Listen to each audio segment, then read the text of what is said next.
And we are live. Welcome, everybody. Episode 7 of the Bitcoin Breakout. I think it's 2120 or 3123 of the Survival Podcast. And today's episode is going to be 10 of your questions about Bitcoin and the Lightning Network. And this came from and I'm not that active. Well, I am active on Twitter now. I have never been that active on Twitter, so I don't have a huge Twitter following. And so I don't get a lot of traction on Twitter often, but I have determined that it's where the best Bitcoin discussion is. So when I threw up a post and said, hey, give me some of your questions about Bitcoin, because I don't have a guest for this week. And we did that kind of intentionally because we had 2 guests last week. I thought, I'd get a dozen questions or so. I got stormed with questions. I guess maybe it's the interaction has more to do with the post itself and giving people something to respond to. But I got a ton of questions. No way I could do them all. And this will be in the bank for weeks when I don't have a guest for Bitcoin Breakout. And we'll keep going through these and working on them over time. But I picked 10 that I thought would be really great for today's episode. So thanks for tuning in. I have a few updates for you guys about Bitcoin Breakout, NFX, the Survival Podcast, before we dig into that. But first, my disclaimer for those of you watching this as a video, I will never, ever, never, ever, never contact you for any personal information or provide any private chat information in the comments of a video or the comments on anything online if you are not communicating to me with my email, which can be jack@thesurvivalpodcast.com or jack@thebitcoinbreakout.com. Assume it's not me, right? I might answer you in a comment or something, but when it comes to anything on a personal level or a business level, if it ain't through email, just assume it's not me until you've verified it's me through, email. There you go, because the scammers come in all the time. And that's part of why I'm going to give you some of my updates today. One is, I don't know when I'm going to do this, but it will be soon. I am going to stop putting my live feeds for Bitcoin Breakout on the Survival Podcast YouTube channel. So it will still go out as a weekly episode of the podcast on the podcast feeds. But when it comes to YouTube, I will begin to exclusively do my live feeds on YouTube on the Bitcoin Breakout channel. There's a variety of reasons for that. One is that I have some listeners I really like the Bitcoin content, which is why I did the breakout. But I had a couple people complain, I don't like seeing it in my news feeds on YouTube. And I almost feel like go screw, but I also feel like, well, this is why you did it, Jack. And I think there's some other reasons. And one is that when it comes to the scams I just talked about, they come in heavily whenever I do a show on Bitcoin, because obviously they're looking for an influencer channel where they can get people that are interested in Bitcoin and say something like, I need help with my wallet. Can you help me? Or some shit like that. Or I'll mine Bitcoin for you, or all types of things. Or I do a swap or any kind of thing like that. So by taking that content off the TSP channel, I think we will eliminate a lot of that for my broader audience. The other thing is the Bitcoin channel on YouTube will grow a hell of a lot faster. It's the only place to get the content, because a bunch of you right now are sitting here. I see you commenting and you're on the TSP channel. And as soon as that changes, you'll be over there. So I'm going to probably do that. Next up, I have some thoughts about some past episodes of Survival Podcast. I think I'm going to move over on to Bitcoin Breakout as new Bitcoin Breakout episodes. And all I mean by that is I'm going to change the bumper on the front and the back of the episode and just put it over there, because we have some episodes from the Survival Podcast prior to the creation of Bitcoin Breakout that are just too damn good to not be in the Bitcoin Breakout catalog. Who am I thinking of? How about Brian Harrington? That was one of the best Bitcoin discussions I've ever had. Really active dude, working hard to build up the Bitcoin community. And Adam Curry. I had Adam Curry on for over 2.5 hours talking about Bitcoin, Lightning, value for value, the Podfather. So I'm going to take those episodes. I don't know exactly when. I'm going to be really busy this weekend. Dorothy's getting her pup. Joel Riles from Fortress K9 is coming and delivering our new doggy. And we made a barter deal with him. So we bartered for the dog, and he's getting me for a weekend of consulting on his business. So this weekend's gone. And I do not mean I'm going to rewind them and put them back into the TSP feed. I'm just going to bring them over. This is where you can help me. I've been working so damn hard lately. I'm literally, even with my ability to recall information, and basically I can watch a TV show that I've seen once 5 years ago and give you all the lines from every actor. I'm having some brain fog just because so much is going on. I know there's probably some episodes within the last year that would make fantastic Bitcoin breakout carryovers to bring into the catalog and build up that feed so that when I'm trying to get a Bitcoin only guest, they're not only looking at Bitcoin breakout and we have 7 episodes and they see people like Guy Swan and Natalie Brunell and Adam Curry and stuff like that. That will make it easier for me to get maybe someday Michael Saylor on. I'm working on that, right? So if you can think of an episode that I should, in fact, bring over to Bitcoin Breakout's feed that I did in the past before Bitcoin Breakout existed, let me know. Just email me, TSPC in the subject line, and tell me what episode you think I should bring over. All right. Next up, if you are not using the Fountain app and you listen to the audio podcasts, mine or anybody's, I'm just going to say you hate money. Use the Fountain app. They're paying you to listen to the podcast you're listening to anyway on the device you're using to listen to the podcast anyway. It's like mining Satoshis. I'm not going to say it's like mining Bitcoin because, you might make 1,000 Satoshis in a day or something like that, or 1,500. It's not even $1 right now anyway, but it's free Satoshis. It's free Satoshis. And I did hear somebody today say that they thought that it was a little bit buggy, but they're willing to wait for the bugs to go away. I have to tell you, I don't think it's buggy anymore. I think that they have certain policy issues to protect creators that pay money to promote their content like me and themselves from people that are just basically mining Bitcoin just to mine Bitcoin by running bots and things like that. So when you first sign up, it takes a while and a certain amount of use before you can withdraw sats off the platform. Okay, that's fair. And that helps them be sustainable with this. Another thing that I learned, and I'm so one day I'm listening and I'm watching my sats roll in and all of a sudden, and I was a Saturday and I'm working. So I'm listening and working. The sats stopped coming in. None of the sats are coming anywhere. Well, they have a daily limit. Thank God. How sustainable would it be if they had no daily limit? Because there'd be people that would just let podcasts run 24 hours a day sitting on their countertop. So then a day later, it starts to roll in again. So I think it's a really, really cool thing. And I just think you should be using it. And let's try to build some circular economy. And I'm not saying this just out of self-interest, like other podcasters you listen to as well. If you listen to a podcaster and after you listen to that podcast, you're like, I just got 600 sats listening to that podcaster, consider boosting that podcaster with 100 sats and start building the circular economy within Fountain. I think it is the future of podcasting. Somebody may do better, but right now it's the best experience for creators. It is the best experience for listeners. It's awesome, and it's all about using the Lightning Network. And there are some things I'll give you an example. So you can make clips. I think it's one of the coolest things. After you make a clip, you can share the clip.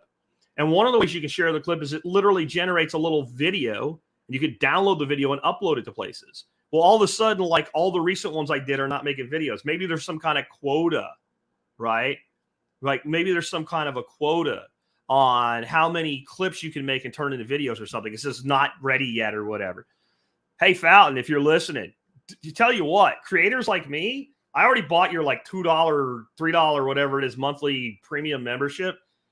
Charge me tens and give me hosting, or allow me to export it and upload it so you're not storing the content long-term or something like that, right?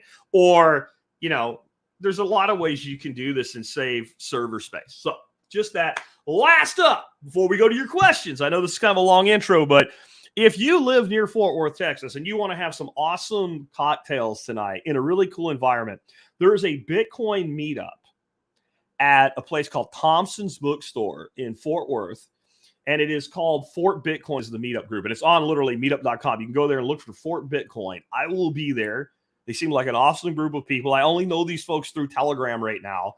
I think there's 19 registered, and a lot of people bring a significant other. So it's probably going to be 30 people-ish or more hanging out, drinking badass Manhattans and old fashions and stuff like that. A speakeasy-like environment.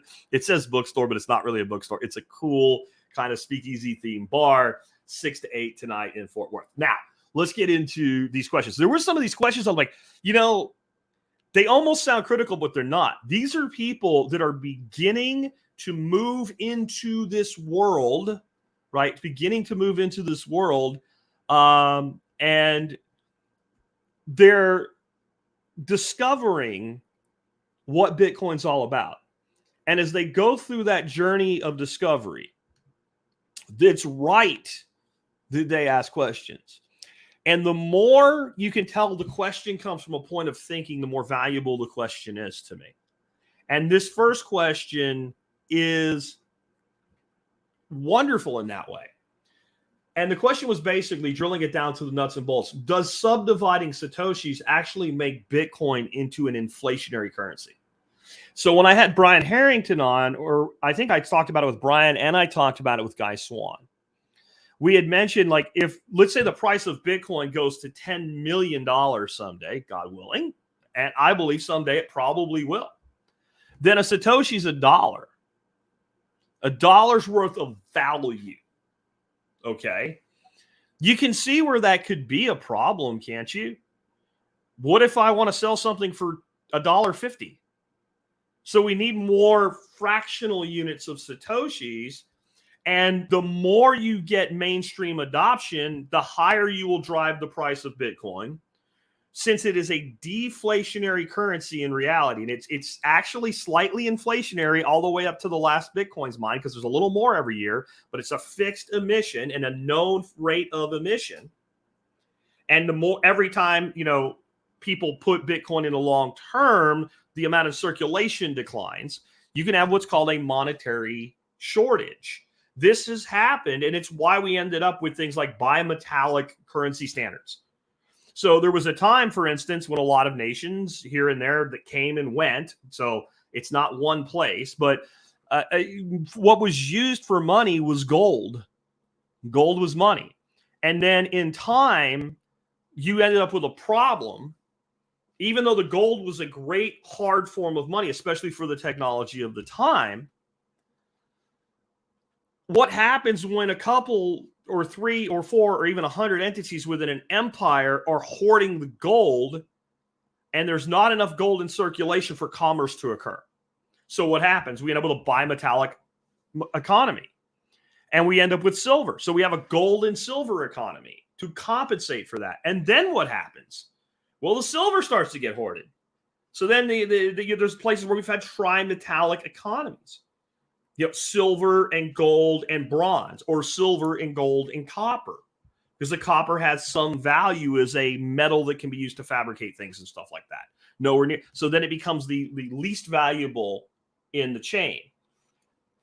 And the problem with that is that still is an inflationary economy, because I can make a whole bunch of copper cents that add up to a whole bunch of dollars if we were in a dollar-based trimetallic economy, which no one ever called it that. But if you go back prior to, back into the 1800s anyway, there was a time when we had solid copper pennies.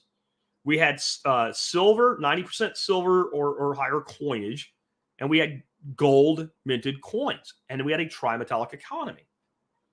Well, you're not going to do that with a Bitcoin. That would be like saying, well, we have to have Bitcoin, and then so we need a silver to match Bitcoin's gold. We need a Litecoin, and now we start to inflate the currency. So the answer to this question, short, is no. Fractionalizing doesn't mean inflation. Because if I have a pound of gold, and that's like, we have a small economy, we all live on an island together, we just have this 1 pound of gold is the most limited resource we have. And we will break it up into, I don't know, grams. Somehow we get into grams. And now we have that many grams. And then these grams of gold move around. And the island grows, the population grows, the economy grows. A couple guys put in some, island really infrastructure, and they end up being the wealthy, the winners. As long as they're not being predatory, that's not a problem. And it is natural that their wealth will accrue. If we then go ahead and break the grams into half grams, we still have the same amount of gold. And it really is that simple. So when somebody hears this question, if you jump there and you think it's a dumb question, you were right in jumping there, but it's not a dumb question. All of a sudden, there's more of these things moving around. And this is important to think about, because there's anti-Bitcoin voices who have literally made the case Bitcoin's not that scarce because there's 100 gazillion, gajillion, badillion Satoshis. No, but Bitcoin, locked in at that 21 million hard cap, is always the 21 million hard cap. And just think of anything. If we even took, like, this stick was currency, and we chopped it up into little pieces, we have a certain amount of wood. If we put it through a chipper shredder and it gets to smaller pieces, then we still have the same amount of wood. And if we turned it into sawdust, into individual little grains of sawdust, we still have the same amount of total thermal energy of wood left. That's how Bitcoin works. So it's a great question, but the answer is no, it doesn't do it. Next was, what is Bitcoin maximalism versus toxic maximalism? And what would I call myself? And I'll add into this one a separate question. We'll just hit it here. What made me stop pushing any altcoins? All right. So first of all, I look at maximalism is what it is. It's kind of like when somebody, are you an anarchist that's an anarcho-communist? Or are you an anarchist that is a anarcho-capitalist or whatever? So first you're an anarchist. An anarchist is a person that does not believe in the authority of the state and believe that all actions between all individuals should be voluntary. If you add in your hyphenated, I'm an ANCOM, I'm an anarcho-capitalist, whatever, and you mean your individual personal philosophy and people that choose to work with you follow that philosophy, you're good. If you mean this is the flavor of anarchy we shall have and everybody else will comply with it when we are in charge as the anarchy rulers of the world, you are now a super state and you're full of shit, right? So maximalist is where I'll start with the definition. And a maximalist is an individual who believes in taking the necessary steps for the immediate implementation of an idea or a concept, right? So if you believe that Bitcoin is the great base money of all time for right now, and you take steps and actions to ensure its adoption, you are by the definition of maximalism, a Bitcoin maximalist. So what's a toxic maximalist? Depends on who you ask. So to me, a toxic maximalist is somebody who's just an asshole for the sake of being an asshole and doesn't give a shit about anybody else except their opinion. They can't possibly ever be wrong. And when somebody points out something or asks a question, so if I was a toxic maximalist and you asked me, does subdividing Satoshis make Bitcoin inflationary? I'd say, no, you stupid fool, you moron, have fun being poor, or something like that. To me, that's what a toxic maximalist is. However, there's a lot of people out there that are shilling their particular altcoin. And when they come and say, well, Litecoin has a place, or this has a place, or Ethereum has a place because it's technology and blockchain versus Bitcoin, and that person says, no, this is not money. It might be an interesting technology, but it's not money, and nobody should put their money in it as an investment. Well, now you're toxic because you disagreed with them. So it is all dependent on the person that is applying the label, right? I would call myself a Bitcoin maximalist who is not completely closed to the idea of some other technologies may be useful. How did I get here? I've kind of almost always been this way. If you've listened to me for a long period of time, you know that even going back 5 years, I would always say, this thing is interesting because it works this way and it might be useful for a public blockchain that is secured through this alternative means, but it is for something like keeping public records that are supposed to be public, but yet keeping them secure. And then I would say, but in the end, Bitcoin may eat everything.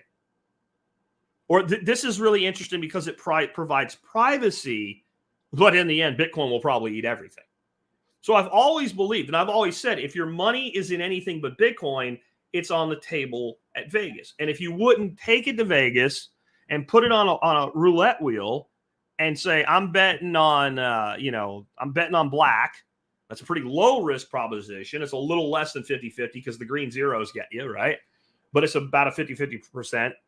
That's like picking a solid project that has solid activity, that has a reasonable use case, but it's still gambling. But if you're stacking sats, if you're buying Bitcoin and holding it with the concept of I'm holding forever, that you will only see the number go up over time. That math tells us this, and that's only become more true over time. And that's the other thing that happened and changed my opinion. The longer Bitcoin's been here, the more attacks it survived. And the most recent liquidation of leveraged money in these stupid-ass yield farms that so many of you begged me, Jack, talk about yield farms. And I'm like, I'm still researching them. I don't feel any that I'm comfortable putting my money into. And therefore, if I wouldn't put my money into it, I'm not going to talk about it because you'll hear me talk about it, be like, oh, Jack said this one works. And none of it made sense to me. None of it made sense to me. that you could get these types of yields on Bitcoin when all they were doing is borrowing Bitcoin to leverage Bitcoin against other crypto shitcoins. Like, it all seemed bad. It all seemed bad. It all seemed like things that shouldn't be done. And so I was never comfortable doing it. So since I was never comfortable doing it, I never suggested that you do it. And I think that the beauty of these liquidations, and it hurting Bitcoin in price, but not in function, okay, is that people learn. This is what a monetary system without bailouts and the artificial means of manipulation looks like. And what else have I always said, guys? Life is a teacher, but some people are slow learners. And you learn far more quickly through pain than pleasure. I've been a teacher and a trainer one way or another my whole life. I had to train soldiers that were in my squad in the United States Army. I had to train salespeople as a sales manager. I had to train staff as a company owner. Going into permaculture, I've developed myself into a teacher there. Podcasting, if you do it right, I think you're teaching every day. And as a trainer, as a teacher, I prefer to use pleasure to teach, to reinforce a student's behavior. But I know that nothing teaches you. Nothing teaches you as well as pain.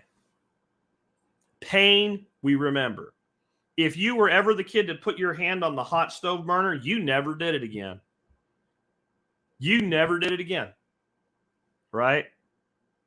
You just, like, I know what that's like. How many of you here, I know a lot of you guys are homesteaders, have at any point in time while you were working on your homestead, somebody else's homestead, a farm or something, accidentally put your arm next to a hot fence? And I don't mean a little one. I mean something with some thump to it. That when it hit you, not only did it hurt there, but you felt it through your whole body. How careful are you around them now? And that's what just happened.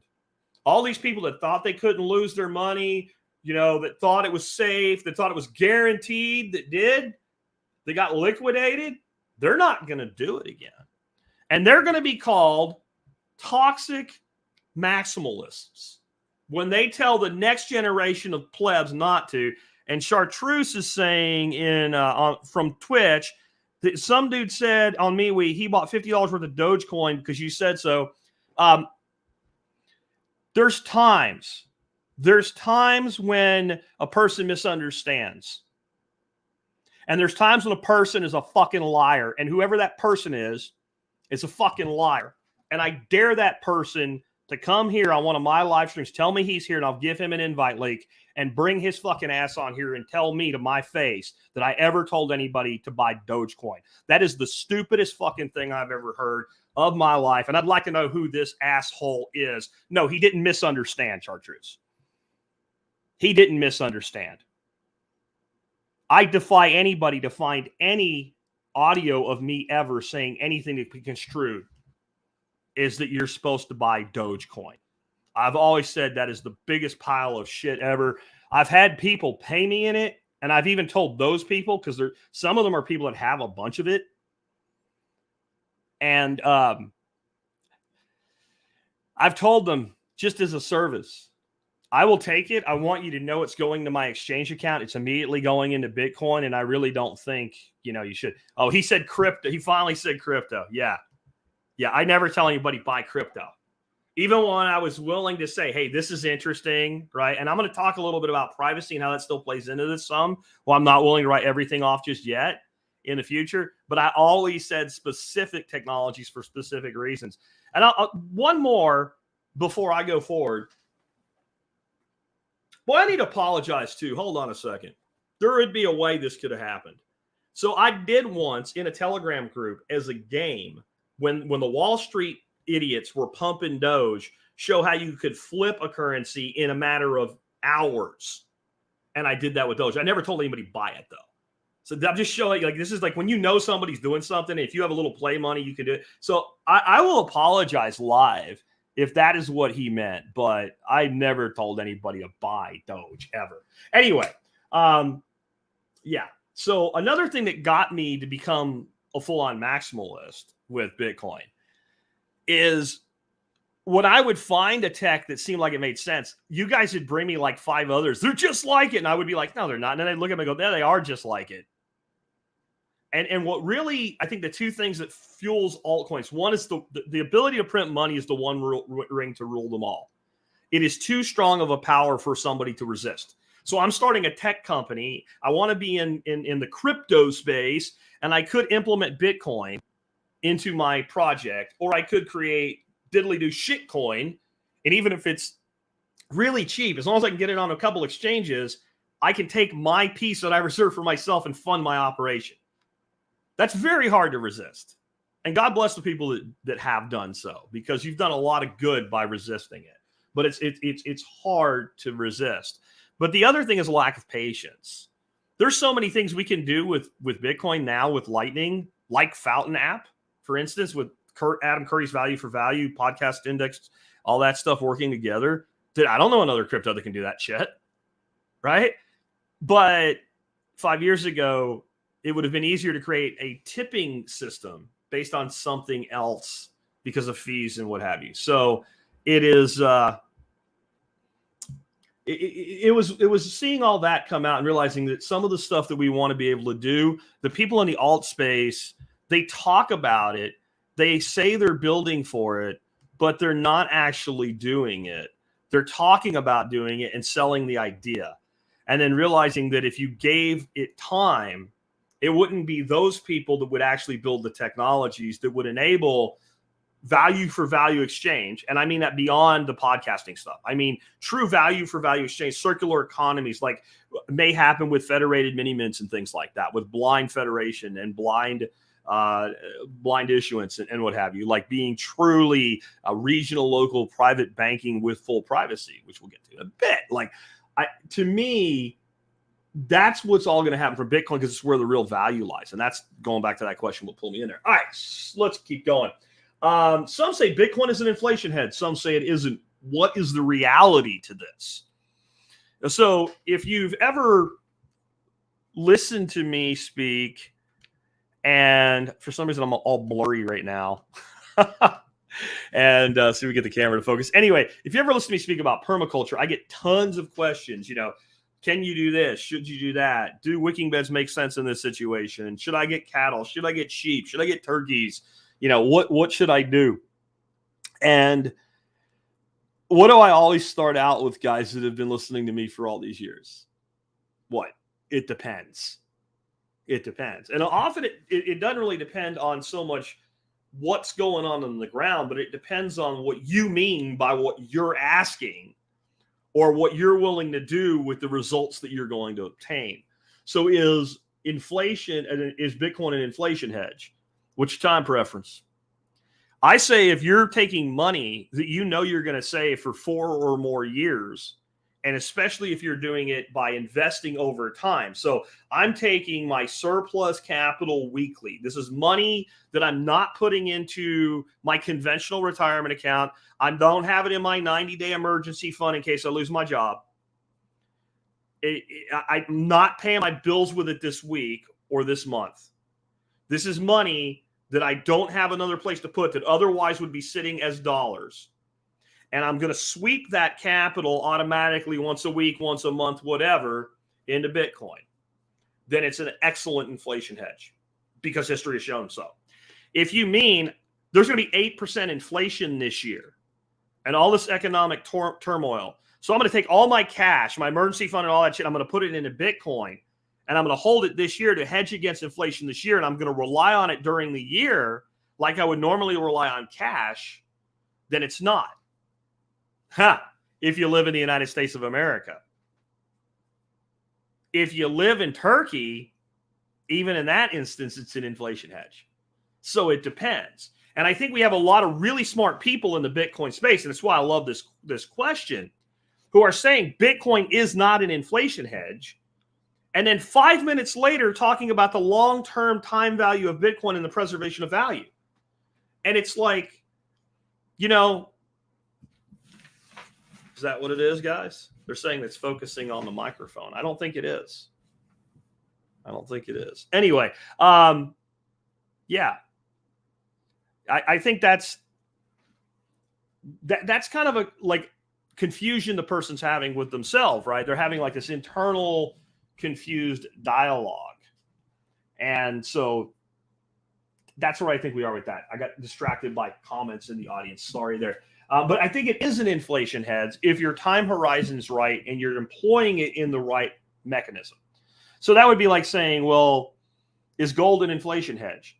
And then cherry picking a period of 2 years where gold performed poorly and say, see, gold's not an inflation hedge. Gold's an inflation hedge. I've never shit on gold in my life. I've said that Bitcoin is better than gold. And then people take that as you're shitting on gold. I even one guy, I'm going to tell your sponsor you're shitting on silver and gold because JM Bullion is one of my sponsors, right? And I'm like, go ahead, because they sell gold and silver for freaking Bitcoin. They take it as payment for Bitcoin, right? See, saying something like, I think that a Ferrari is a better car than a Dodge Challenger, which I own, is not shitting on my own car. It's acknowledging the reality. It's just a better vehicle. Next up, can the Lightning Network survive long enough to gain mass adoption? I look at that and go, I don't know that we have the question right. And the next question I think is the right question, but my answer is absolutely yes. Of course it can. It doesn't cost a lot of money to participate in the Lightning Network as a node operator. It's not a real hard thing to do. It's not like trying to be a miner or something like that, right? And so there's really no problem with having more nodes participate. What is complicated at times is balancing your nodes so that it's a productive member of the ecosystem. And what I've determined is the average person is not going to run a node. And I don't mean just the average individual. I don't mean your Aunt Edna. The average person who is a Bitcoin enthusiast that uses Lightning and doesn't use it like on Cash App or Strike where they don't even realize what it is or how it works. Even that person is probably not going to run a node. But anybody that wants to learn can. I've learned a lot working with Tom last week. I got one more thing I got to do to really get everything working. But what you find is you can send all the money you want running your node, right? It's the liquidity to be able to receive inbound that you're lacking on the channel on the other side of it. And there's ways, if you have a lot of traffic, you can basically just push your liquidity back around the other side. But it is something that requires maintenance and you have to pay attention to it. And the average person's not really going to benefit much from it. But doesn't that sound like something else in Bitcoin? Mining? How many people love Bitcoin, love the idea of mining, but don't participate in mining because it's expensive to get into, because it makes a lot of noise, because it generates a lot of heat, because it uses a lot of power, and it requires technical knowledge. Running a Lightning node is way easier than mining. It really is. It's way easier than mining. So what that means is, as the value of the Lightning Network increases, more people will do the work to gain the knowledge and the skills to run Lightning nodes. And if you want to run a Lightning node right now, you go to voltage.cloud and you can turn up a node for $12 a month. A pretty damn good node. That's what I'm playing with more than anything else right now, is a voltage cloud node. And so because the next question is, how do we get Lightning to have enough nodes and liquidity for it to scale to do what we want it to do? So I want you to think about this. We talked about how this Bitcoin yield mining shit is garbage.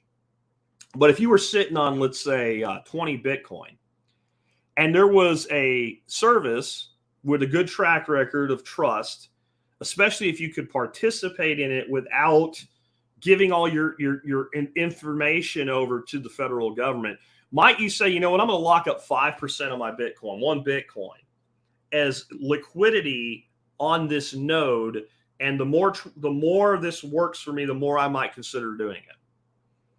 And so that I can take something like Bitcoin that's a great store of value, but it's really not great at building more Bitcoin, right? It's not something that I generally can get a yield on. What Lightning is going to enable are real yields. And I think when people look at Lightning and go, well, it's free transaction, stop saying that. It's not going to stay free. It doesn't have to stay free. If it's a quarter point, and that's kind of average, really, is like a quarter of a point or a half a point. Even like the strikes of the world that say they're not charged, there's money being made on transactions on the back end. Basically, they're charging for access to their node and giving their people a free ride.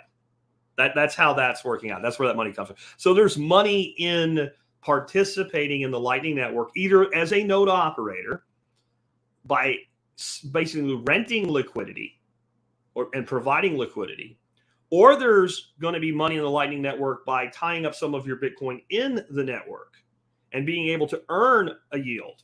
So if it's a quarter point, you're like, well, that's a 0.25%. I'm not risking my shit for a quarter point. But it's not a quarter point. That equity can enable probably half its value in transactions per day on a properly balanced node. So what will cause the Lightning Network to scale will be incentive to participate, which is the same thing that caused mining to scale. Because I think if you were to go back in time and you go back to, let's say, 2012, and you told somebody what the hash power on the Bitcoin mining network would be today, and you told them that the oil companies, right? And I think the only person that saw this coming was Hal Finney, by the way. Dude's a legend, right?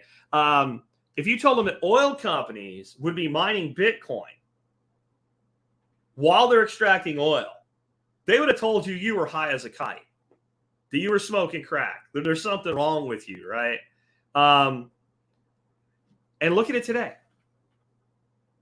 If you said there will be a nation that will talk about building a city near a volcano to use geothermal energy to create Bitcoin City, they would have said, what kind of crack are you? Like, do you have some Hunter Biden crack or what? Where'd you get that shit, man? And look at it today. And the reason is simple. It's not ideology. It's incentive. People put their money in places where they're rewarded for putting it. What will be, and what people will say right now, well, you could lose your Bitcoin. I completely agree. If somebody said right now, if you lock up your liquidity in my mining pool, right? But there may be ways to do this a little bit differently. There may be ways for you to operate your node and you provide the balance of liquidity. We already have this to a degree. And then you get a yield on that. This is a guarantee based on your liquidity being available, but they never actually have the ability to like close a channel and take your Bitcoin and take it offline. And right now, I've just said, I don't think the average person is going to run a node. Time preference, this year, next year, maybe the year after. There is no reason that all this, like when I do this, I'm like, I completely understand what is going on. It's the how that I'm worried I'm going to push the wrong button, do the wrong thing, mess something up, lose my Bitcoin. It's technology. It's technology. And compare it to a blog. So way back, way back, in the early days of what we think of as the internet today, the modern internet, when people ran blogs, you had to build a blog. And I don't mean you went to WordPress and downloaded it, uploaded it to your own server, or got yourname.wordpress or yourname.blogspot or whatever. Like the first blogs, you had to code a blog for yourself. The first blogs weren't even real blogs. They were just a web page that you made articles for, and you had permalinks that it was like a blog, but it wasn't. It didn't have a feed or anything. And then feeds came and all this stuff. But today, if you want to start a blog, it's pedestrian. It's easy. Anybody can do it. Now, when I say anybody, does that mean that your grandma Clara, who's 93-year-old, can? She could, but she probably won't do the work to figure out how to do it. But anybody that spent a day could spin up a WordPress blog now and learn how to install extensions and make it do all kinds of plugins and make it do all kinds of shit. It's been made readily accessible to the average person. Lightning, Liquid, all these things over time will be made accessible through innovations in technology. And that's why when people say we don't have enough, nodes and all for Lightning to scale, right? I don't even care. The more traffic there is to move value across Lightning, and that doesn't just include Bitcoin, that includes things like Strike and Cash App moving dollars, the more capital will flow in the form of Bitcoin to support the network because there's a financial incentive to do it. And I think you'll literally see people who have liquidity in Bitcoin on the network and earn their income in dollars through swaps as it comes off in your fees to pay their bills in fiat, as long as fiat's still around. And the Lightning Network may be the death of fiat through the transmission of fiat. In other words, we'll move your shitcoin dollars for you while they fail. Because there's another thing. When I mentioned the word patience earlier with the development of technology. In supplanting an economic system, Bitcoiners need patience. The long-term vision, yes, is Bitcoin is the global monetary standard. Economic standards take an incredibly long time to shift. You ever hear somebody talk to you about, the fall of Rome and the parallels to the United States? Here's an interesting, I'm not going to tell you the answer here. Here's an interesting little tidbit of history for you to know today. Go look at the height of the Roman Empire, the beginning of the obvious fall, including the split into two empires, and the point at which we could really say there was no more Roman Empire. And how long the beginning of the fall till the end of the fall actually was. Now, I think things get accelerated in a modern world, but not that much. Fiat will be with us for a long time. And that's why you need to look at things like, what's it called? The Bolt card? Is it the Bolt card? Or I'm using the wrong term there. Fold. Yeah, Fold. You need to look at a Fold. Spend your fiat that you're going to spend anyway and get free Bitcoin. It's not a credit card either, guys. It's a debit card that you load up and you pay your bills with it and you get sats back. So you're going to have people using services like that are running nodes with liquidity that they're applying, earning money in dollars that they have to have dollars to pay their bills with, paying their bills with dollars and stacking sats in their cold storage.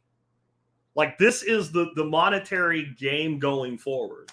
Next up today, how will payment disputes be handled on Bitcoin, Lightning, or with Bitcoin or anything like that? This is a question I had myself, and I realized it's a question that shows a lack of understanding. I didn't understand really what I was asking. So right now, let's say I go to a local store and it's run by, built by Ross, who's making a technology point here about spell check and how, technology evolves so everybody can use it. But let's say built by Ross builds Rosses, whatever that means. And I want to buy a Ross. And he says, okay, built by Ross coming up. He puts one up on the table and I say, pretty nice Ross there, Ross.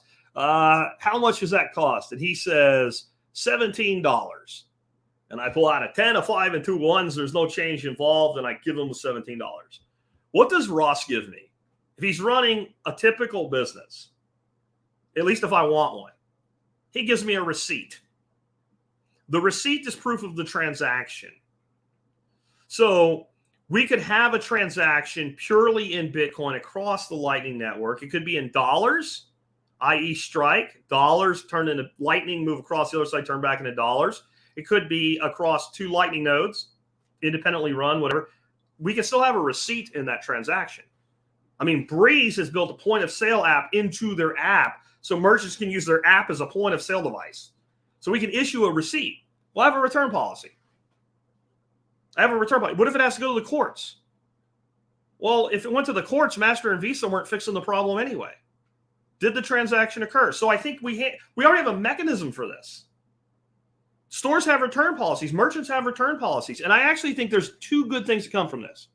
One, it cost me over, I'd say about $2,500 a year on average due to chargeback fees because assholes who join my membership program, instead of saying, hey, man, I thought I canceled and I didn't, or hey, I got charged again, can you fix this?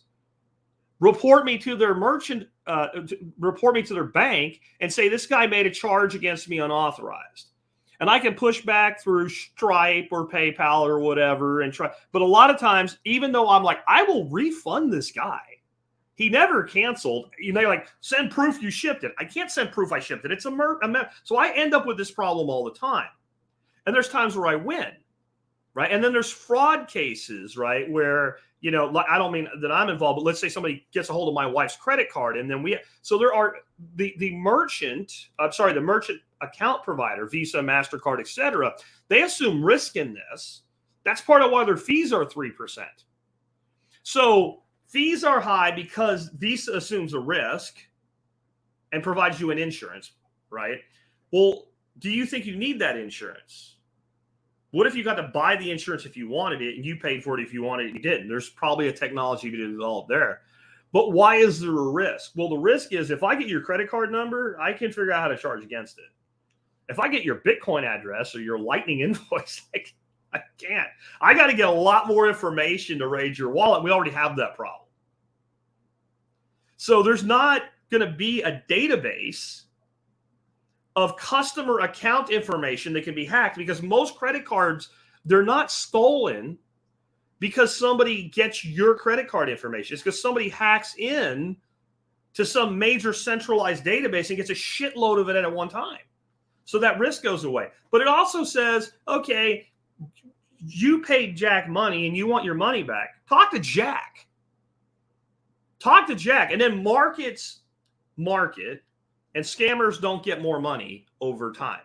And we are going to have I think we're going to have reputation systems.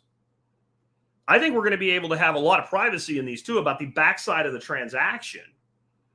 But I think it's going to be possible to tie in certain interfaces that will say, Jack Spirko has received not even a number, a lot of payments, and has a lot of satisfied customers, and our formula rates him a 5-star. Like, you're safe doing business with him. If you don't like what he sold you, he's going to give you your money back within his own policy. Because that's how you judge a merchant. You don't judge a merchant and, well, I spent my money, and I decided 2.5 years later I didn't like him anymore because he's a poo-poo face, and I want my money back. That's not how it works. Every vendor should have a stated refund policy, and then they should follow their own policy. And if you choose to ask for them to do something outside of that policy, and they choose to do it for you, like, you know what, I'll do that for you. You're only one day over or whatever. Then they get to do that. But they haven't failed to meet their obligation to you as long as they follow the policy that they stated. So I think that, like, there's all kinds of ways to handle this without chargebacks. Because I think the chargeback thing is actually a problem masquerading as a solution, because it justifies these banks stealing your money every time they push it around for you, right? We'll talk about that, hunters, at the end. Next up, how is the price of Bitcoin actually set globally?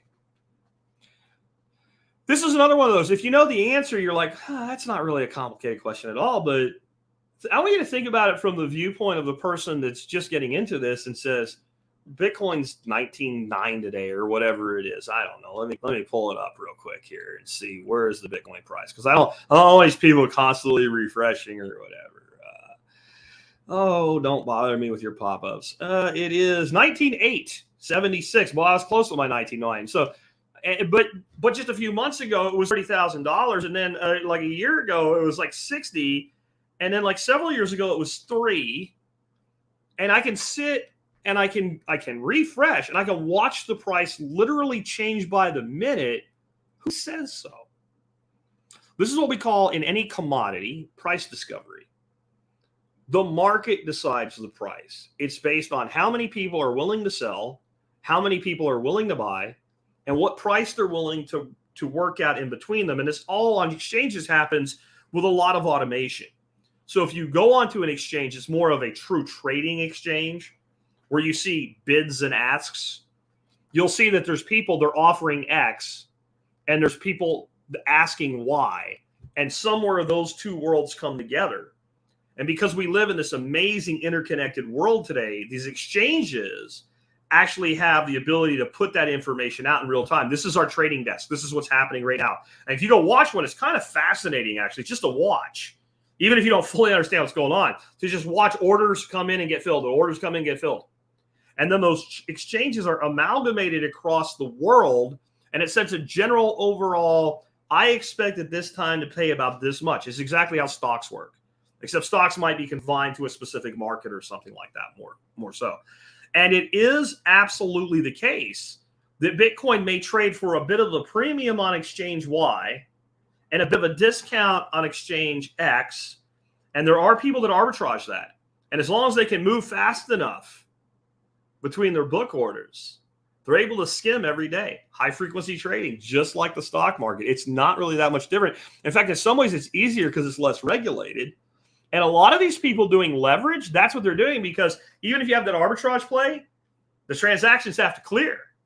So if I borrow somebody else's Bitcoin, I can start playing bouncy ball back and forth in this arbitrage game, and I have liquidity in the arbitrage game. Yeah, don't go trying that. You're probably going to lose your ass. But there are people with completely automated systems that do that right now, and it causes issues. I'll just say that. It causes issues, but they're not insurmountable. Because in the end, markets are going to market, and people are going to pay what they're going to pay. And when more people say, I refuse to sell, and more people want to buy, the price goes up. And when more people say I have to sell, or I need to sell, or I want to sell, and there's less buyers, price go down. That's basically it. And what happened in the most recent bloodletting, and it's not the whole, like you kind of had this really high top in the high 60s. And that coming down into the 30s and even high 20s, I think is a normal correction. It's burning fat in the cycle, right? It's the normal up and down of the market. This drop from the 30s down to the 20s and teens was largely precipitated by all this leverage. All these people were basically borrowing against their Bitcoin to execute other trades. When their other trades failed, and some was done at like an exchange level, and some was done at individual big-time baller, trader, like all across the whole board, you're getting liquidated. And what that means is you've collateralized, let's say, 1,000 Bitcoin. You're selling it. You're selling it to cover your obligation, and you don't have a choice. It's not, I'm not willing to take this lesser amount. Look, no, you're being forced in by the contract you entered into to liquidate that collateral against your debt. And so this massive amount of Bitcoin got dumped into the market, not because the people that held it wanted to sell, because they were forced to sell. And then there's retail stupid selling, okay? What's retail stupid selling? RSS, right? Retail stupid selling is when you talk to somebody and you're like, well, and they're like, I just had to sell all my Bitcoin. And you're like, why? Did you get cancer? Did your mom die? Did you lose your job? I mean, it sucks if you had to sell at a bottom. That's terrible. They're like, no, man, because it went down. Oh, wait. So the Bitcoin went down. Somebody came to your house, put a gun in your mouth, said, you better sell your Bitcoin? No. Well, why'd you sell? So I don't lose everything. There's a lot of retail stupid selling that goes along with these events. And all of that will drive price down. Just like FOMO. And like when I have my family members, when Elon Musk just mentions Bitcoin for the first time, how do I buy Bitcoin? I don't know, man. Why didn't you buy Bitcoin 5 years ago, 2 years ago, 3 years ago, 1 year ago, when I was saying I'll help you do it? Why do you want to FOMO? And that's happening everywhere. And this is the beauty of it. There is that new model that basically has a series of circles on the Bitcoin graph as it goes up. And what you notice is on each cycle, as Bitcoin goes continuously up over time, the circle, which shows basically the top and bottom of the cycle, gets smaller. That's reduced volatility across time. It's still very volatile for the person that paid $65,000 and invested their freaking college fund in it. But for the person that's aggregate averaged in, you're feeling like this feels like nothing to me this time. Like if you went through the 2012, 2013, maybe it was 2011, 2012, somewhere in there, that hurt. And if you went through the 2017 through 2019 cycle, that really hurt. And so now you become immune to these smaller fluctuations and what have you. Next up, should you get a tax advantage account for Bitcoin or keep it all off the public record? So that's an individual investing decision, but I'll tell you how I think about it for myself. I have a tax advantage account where I do hold some Bitcoin, mainly because I wanted to understand how it works. And the idea that you can't self-custody and have a Bitcoin tax advantage account, basically an IRA, is wrong. You absolutely can. You can even set up a self-custody IRA and do it, but then you got to make sure you file all the paperwork properly. There's a fee, and the fee's more to do it with self-custody, but every entity I know that does IRAs, like Choice, for instance, has a self-custody option. They just charge you a little more for it. And the way it works is you have a multi-signature custody of the Bitcoin. They cannot lock your Bitcoin. They cannot turn your Bitcoin over to the government. They cannot move your Bitcoin. They cannot spend your Bitcoin. And you never lose the ability to do so. You do, however, lose, right, the ability to do so without direct, immediate consequence. Okay? So what I mean by that is if you put your Bitcoin into an IRA, there might be taxes or penalties for withdrawal of some portion or all of it. And what they'll do is say, hey, Jack Spirko pulled money out of his IRA before his retirement age, not under the conditions that are acceptable under an IRA. That doesn't mean Jack's in trouble. It means when I file my taxes that year, I need to justify what I did, right? And I need to pay any money I owe. And it's basically filling out a form properly. The reason you use a company like Choice to do your IRA is there's a certain amount of reporting required, and it all has to be done correctly. And not only do they assume the responsibility, but they assume the consequence for it be done improperly. So if you cross your T wrong or something on your self-custody, it could result in a problem for you. If they do it, it results in a problem for them. But you still have your 2 keys. And what that is a 2 out of 3 system, meaning they have 1 key. If you lose 1 key, you still have the other key. You can go to them and say, here's my key and proof that I'm me. And they give you the key that they hold, and now you can move your money again. So there's a security aspect to it, right? But you have your 2 keys. You put your 2 keys in, you can sweep your money anywhere you want, do anything you want to. There's nothing they can do about it. Or you can basically use yours to request withdrawals at the proper time as a retired person. So there's no reason not to do this right now, except for the fact that you're now publicly going on record with the amount of Bitcoin you hold. So I would know it all of it. What I want to see, for a huge number of reasons. One, just because I do believe, as shitty as the state is, if it has its own rules, it should be consistent in its own rules. And there is no good reason that we have a futures ETF for Bitcoin and we don't have a spot ETF for Bitcoin. That doesn't make any sense. That is cherry picking what you choose to approve without consistency. So I want a spot ETF. Once you have a spot ETF, this is how I'm going to answer this question. You should use ETFs in your 401ks and IRAs, and you should self-custody your Bitcoin outside of them. Just like I say with silver. You should have, if you have silver and you have bars or coins, it should be in a safe somewhere where it's safe from intruders, theft, and fire. And it should be your own business, and you shouldn't tell anybody where it is except for some estate planning purposes, right? And then if you want to hold silver in your IRA, you should hold SLV, which is the ETF for silver. So that's how I see it being long-term. And there are people that say, why would you ever even buy a Bitcoin ETF? Because the guy you're talking to, like you know something and you don't, is sitting on a 401k or an IRA with $1.4 million in it, and he can't get exposure to Bitcoin. That's why. That's why. And he doesn't want to take the hit for withdrawal. That's why. And I can say more about that. Someday we're going to do a whole episode on this subject because it's interesting indeed. But that's all we're going to do on it today. And then I've had another question. This also seems accusational, but I think it's just a person being thoughtful. Is the Lightning Network actually just centralization of Bitcoin or fractional reserve for Bitcoin? Well, I really suggest that you go back, if you have that question, and listen to the first episode of Bitcoin Breakout, where we talk about money in the fiat system, or maybe read or listen to Safe Dean's Fiat Standard. Because if you understand the fiat system, and then you understand, and I don't mean think it's a bad thing and some buzzwords. You actually understand why it's centralized, and you actually understand what fractional reserve is. And then if you understand the Lightning Network, you don't have the question anymore. Because it's like asking, is a sheep a dog? Other than the fact that they both have 4 legs and hair and are mammals, they're not similar at all. So let's talk about centralization in the Lightning Network. The Lightning Network is not centralization. Anybody can set up a box about this big and start running a Lightning node. You can make it a very public node or a very private node. It's up to you, and you can manage your own transactions. And there's thousands upon thousands of nodes running all over the world, just like there's thousands upon thousands of mining operations running all over the world. There is nothing about Lightning that is centralized. And one entity holding a lot of money is not centralization. It's wealth being held by an entity who somehow has attracted it to themselves, right? That's not centralization.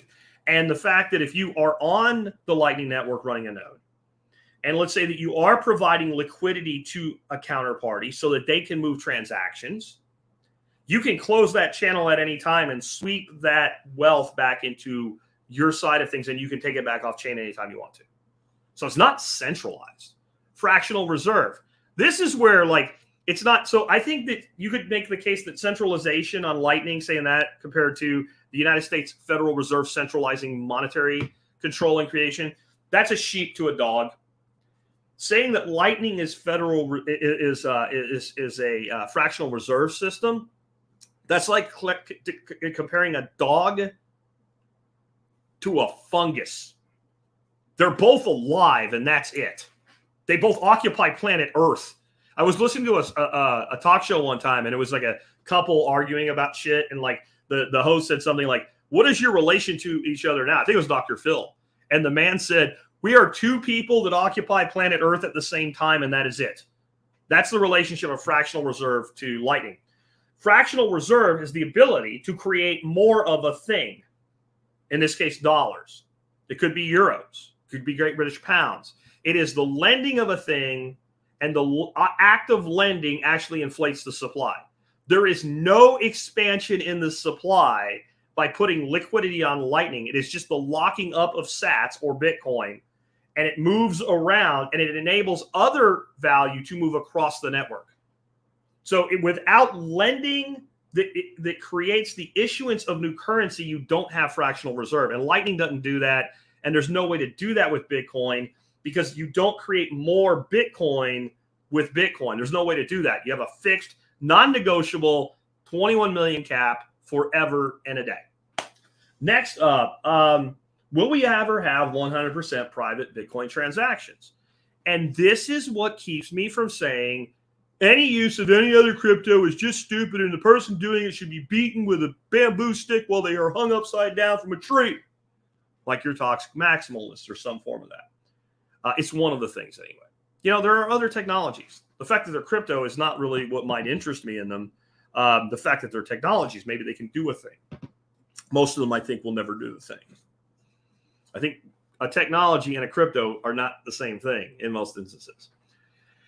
I am a privacy advocate, and there is complexity into doing things privately with Bitcoin. And right now, you can be very private with Bitcoin. And it takes, I'll give you an example of one thing it takes understanding to stay at least mostly private without somebody specifically saying, I want some, but if you have somebody at the top, like a mob boss in the IRS going, I want to know everything about Jack Spirko's crypto operations, and they unleash hell on one person, there's very little you can do about it. And I'll tell you, even with a lot of privacy currencies like a Monero or a Pirate Chain, it's still the case to a degree because did you protect your device? But with Bitcoin, here's an example of where people will get confused and realize that they could be divulging privacy or losing privacy without realizing it. We have a thing in Bitcoin called UTXOs, and I want to keep it really simple today. So just think of it this way. I go to Coinbase and I buy $100 worth of Bitcoin, and I send it to a wallet and I send it to an address. Coinbase has a record of that. Let's say that one way or another through chain analytics or through government requests or somewhere, I become associated with that address outside of the world that is Coinbase. Because Coinbase knows if they go look at it. There's no way to get out of that. But let's say it becomes known. Jack Spirko has this XYZ address. Okay. And then I do a business deal with Barking Turtle here in the chat. And Barking Turtle, who's giving us a great Warren Buffett quote, says, Jack, I want to be an MSB member. And I say it's $50 because it is. And Barking Turtle sends me $50 of Bitcoin to the same wallet, but a different address. Now it's on a different UTXO. Okay. And that address is not associated with me. Maybe it's associated with Barking Turtle. Maybe it's not. It depends on how he got it and what has gone into finding out what Barking Turtle has. Right. Okay. So you'd say, well, that $50 is No one knows it's you, Jack, unless Barking Turtle tells somebody. And the $100 from Coinbase, somebody knows it's you.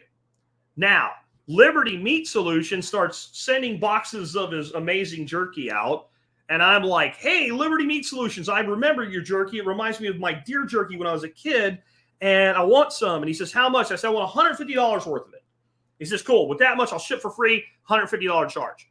Now, let's just keep this simple. I had one wallet that entire $150 was in. And Bitcoin hasn't moved, and it's still $150. And I say, send $150 to Liberty Meat Solutions address. Now, do they know it's him? I don't know. I don't know. It depends on how he's managed that address and how he's managed his privacy. That's not the relevant thing here. What just happened when my wallet sent that, since basically you had 100 on one UTXO and a 50 on another UTXO, when they got sent and combined in a single transaction, a chain analysis would say, oh, since A belonged to Jack Spirko, B likely did too, and now anything else connected to it can be inferred to have at least something to do with me.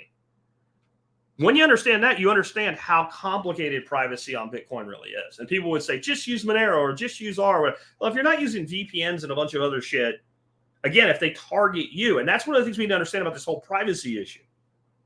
But I think there's a belief in the Bitcoin world that all the exchanges like basically send their daily transaction records to the government and chain analysis companies.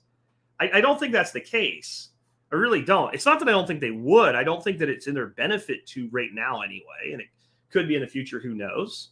And that's another reason to keep certain things private.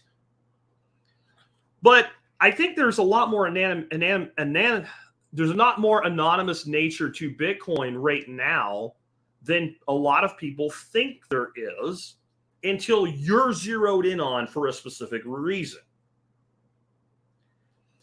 Long term, I think we'll get more and more solutions of privacy because the privacy issue is not a Bitcoin problem. It's a surveillance state problem.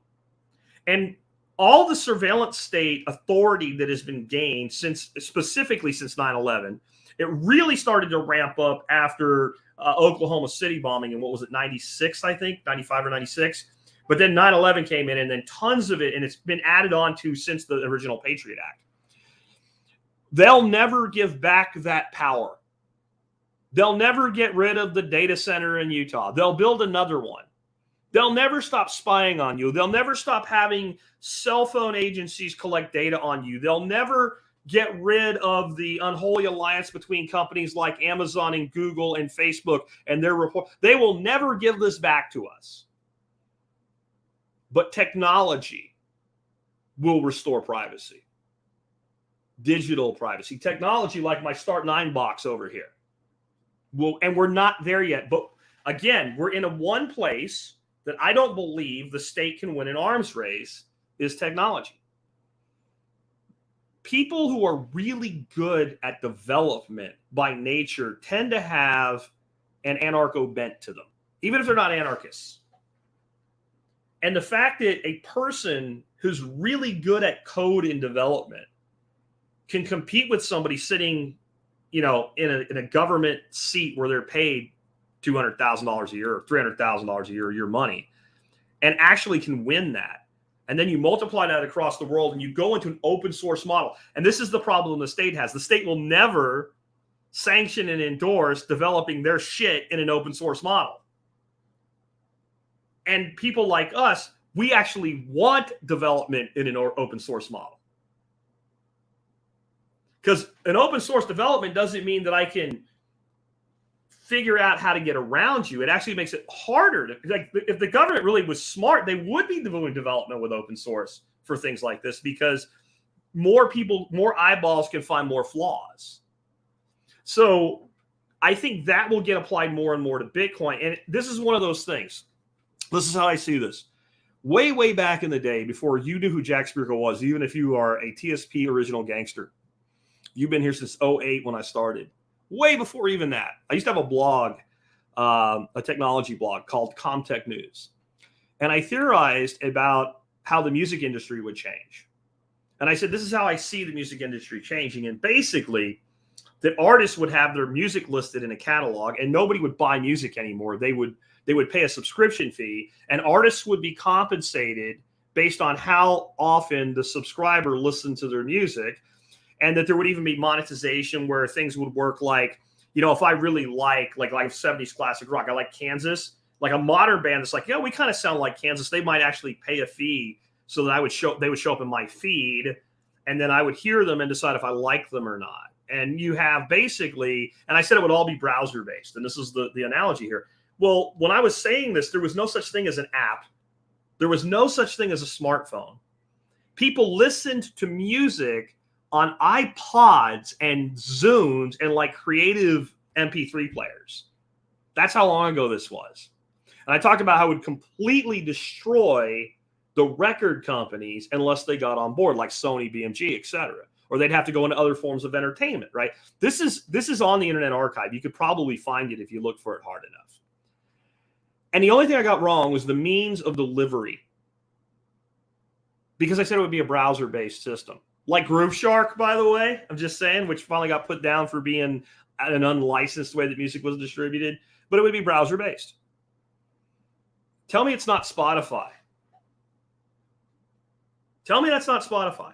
Tell me that's not Pandora.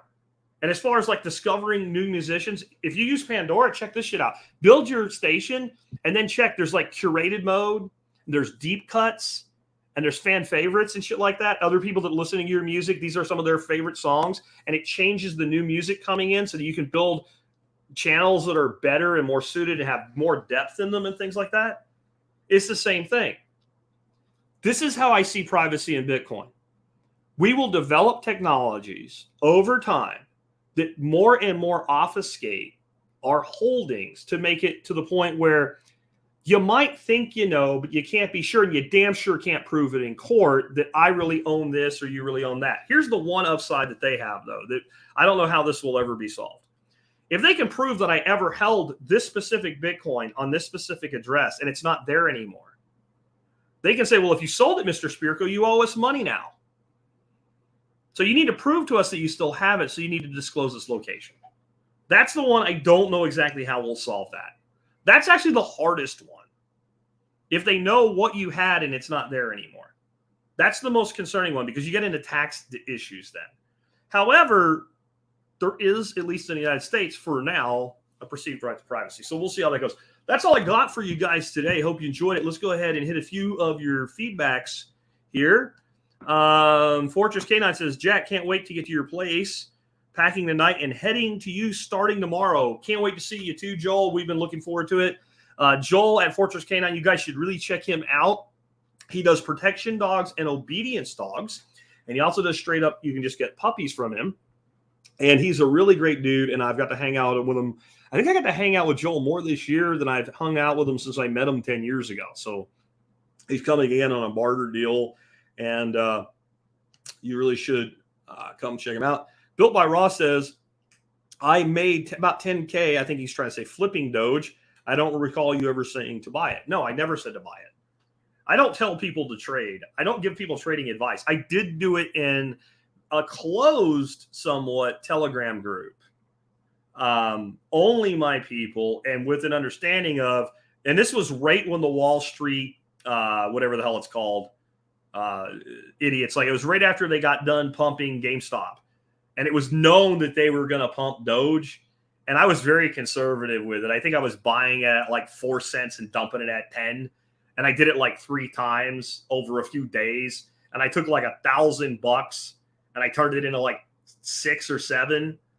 And then I bought Bitcoin with it, moved it off exchange, and I said, I'm done. And people in that group did say, they're going to keep doing this, and it's going to go to 30. I was like, I know. I don't play that shit.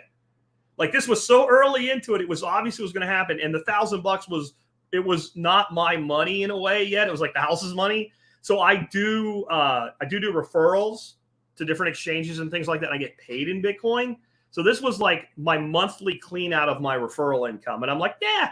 We'll see. And, I had stop losses on it too. So like if it went down a certain point, the most I was going to lose was like $500.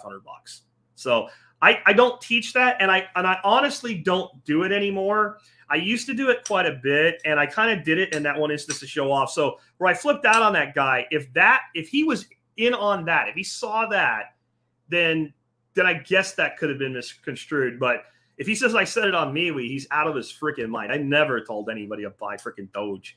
Mike says I'm clear on his end. He's talking about my camera, so we'll skip that. Thanks, Mike. As the crow flies homestead, how does the ledger continue once all mining is completed? This is a common question, and it was actually on my list of questions. But I'll add it here. The short answer to it is fees. So you're talking about everybody in this broadcast is dead before we get to no more Bitcoin to mine. That's the first thing to understand. Like, not a problem we need to fix. I think it's like 2150 or 2155. I'm not sure on that. But I'm going to say that the majority of us who are parents and grandparents, our kids are dead, or at least they're in an old folks home, unless they've invented some sort of life-extending technology. Almost everybody on the planet is dead before we are out of Bitcoin to mine. But what happens when the price of Bitcoin is $10 million? Which, going that far out, I don't even think I think that's conservative. What is the fee value of validating transactions? And you're going to have a much more stable monetary network at that point. And maybe you won't have like every single person developing energy using surplus energy to mine Bitcoin, but why wouldn't you?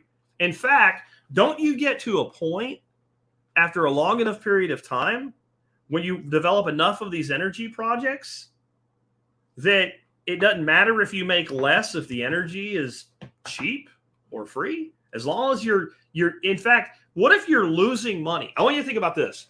You're an energy provider. This year, you're going to lose $10 million worth of energy. Okay? You're going to lose $10 million worth of energy. Now, you're not going to lose it on paper, as in you're not going to lose $10 million. You're going to have transmission loss, surplus energy generation. You're going to have $10 million worth of energy you can't sell. So you understand where I'm coming from. You have $10 million energy that there is no buyer for. If you take that energy and you use it to mine Bitcoin and you generate $5 million in fees, the person that's an unsophisticated person with money would go, you just lost $5 million. No, you just made $5 million you would have never had.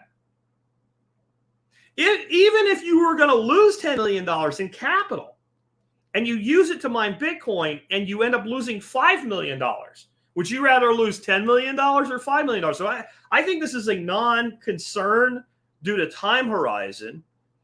But if Bitcoin's around in 100 years, okay, then everything we're forecasting has happened or it wouldn't still be here. The price of Bitcoin's through the roof and the value of validating transactions would probably exceed mining value today. And the efficiency of doing it will be improved because technology efficiency improves over time. It's almost like the guy that designed it knew what he was doing when he designed it, the way he designed it. Reputation, Hunter says, reputation seems an awful lot like social credit scoring. I thought that was bad. Social credit scores run by the state, bad. Merchant reputations are not social credit scores. Merchant reputations are when I go buy something on eBay and I'm like, that seems like a really good deal. I'm not sure it's a good deal. And the dude has like 5,800 transactions and only like 3 people that bitched. That's a merchant reputation. And this can be done with smart contracts where it doesn't even have to be you did a review. I had a transaction that I sold you something. You bought it and you didn't bitch. Bing! Successful transaction. Certain amount of time goes by where you didn't bitch. Maybe there's a mechanism to say, hey, I'm not happy with this. And I get a chance to say how I've resolved it, just like the moderation system on eBay works. And it goes, bing, Jack's right, or boom, Jack's a jerk. And over time, I develop a reputation score. Hey, that's not a social credit score. A social credit score is you're not allowed to ride this bus. You have to ride the lower class bus because you have too low a social credit score. You can't live in these houses. We're talking about, as a seller, having a reputation with your market. And I think those things go hand in hand with your market you already know. There's a lot of you guys that if all of a sudden BBB, Better Business Bureau said Jack Spirko's a jerk and he's a slanderer and he's a thief and he steals money, and you'd be like, yeah, I'm going to keep doing business with Jack because I've been doing business with Jack for 14 years and I don't know what your problem is. So I think reputation scores are more about attracting new buyers who don't already know your existing reputation in the market. And I think they would be useful. And I think we will develop them in a way that will make sense. And K-Bong says they never give back what they take. So true. He's talking about power. And that's the truth, guys. That's the truth. We will never get back what they have taken from us in their ability to surveil us, their legalization of their own illegal behavior. They will never give it back voluntarily. The only way it ever comes back is that we decide, bullshit, we're doing it anyway, and here's how we're going to do it, and I dare you to stop us, right? Or you have full-on, in some instances in history, revolutions, though typical violent revolutions, warring sides, don't work out well. They seldom work. Like the American Revolution is truly an anomaly in full revolutions. Most revolutions end in the installation of the dictatorship.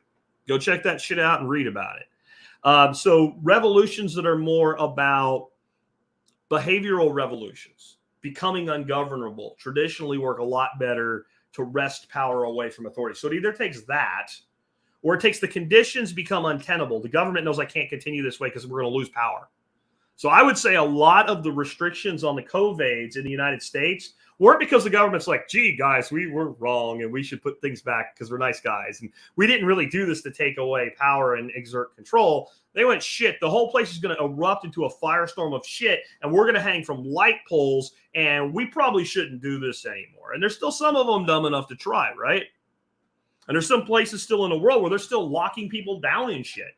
But even Australia, as bad as that got, like they eventually said, you know what, we're going to stop this locking down and these quarantine center concentration camps and shit. Do you think they did that because they decided that it didn't work? They decided that it couldn't work going forward. So they don't ever give anything back unless there's some either life and conditions on the ground or the people they took it from take it back. That's the only way it happens. And that's why I think that the whole privacy discussion is much bigger than Bitcoin. And you know what? Maybe we should get Matt from Start 9 on Bitcoin Breakout. And maybe that is a guy that we should bring one of his episodes over. Remember, guys, I still want to hear from you. If you think of an episode of TSP that you think I should change the bumper on and bring over into the Bitcoin Breakout feed from the past to build that feed up, let me know. I just thought of that one. I got 2 good ones with him. And also, if you are not yet subscribed to the Bitcoin Breakout YouTube channel, you may want to do that soon because I don't know if it's going to be next week, but very soon.